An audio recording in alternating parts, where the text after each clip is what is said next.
we do when no one but God is watching us.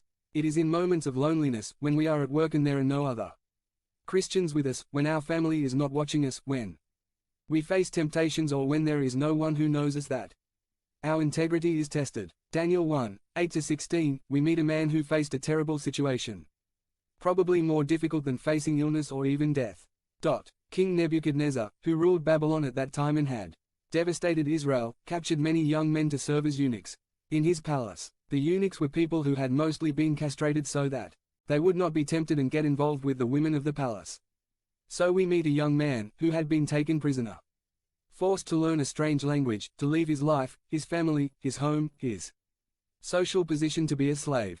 This young man had everything in his favor to deny his faith in God and reveal himself to him, since he was going through a terrible situation.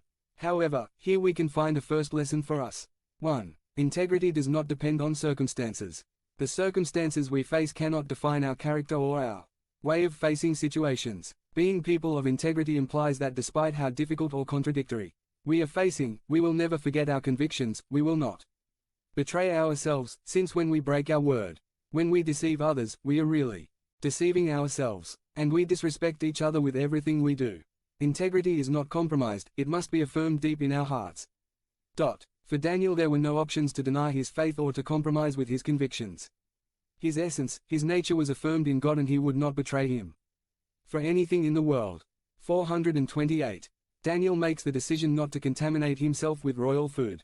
Daniel made the decision not to sell his convictions. 2. Let's not sell our integrity. At a very formal party, everyone in suits, the house very elegant, everyone dressed very well, a man approaches a very pretty woman and says very discreetly, she would sleep with me for $1 million. The woman, with a smile, responds, I'll think about it. A few hours later at the same party, the same man approaches the woman again and says, will you sleep with me for $10? She, indignant, responds with anger, what do you think I am?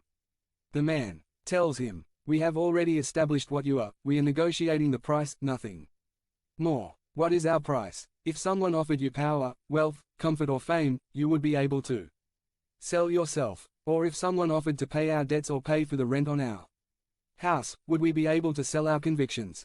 Someone once said, everyone has their price, and this is true, except that our price as Christians has already been paid, and not by us, but by God, so that we could stop being who we were and start again. For many years of my life I lived seeking to please people, seeking their approval. I even went so far as to go beyond my own conscience, leaving aside my personal convictions. I let myself be carried away by what others said or did for the sole purpose of being accepted.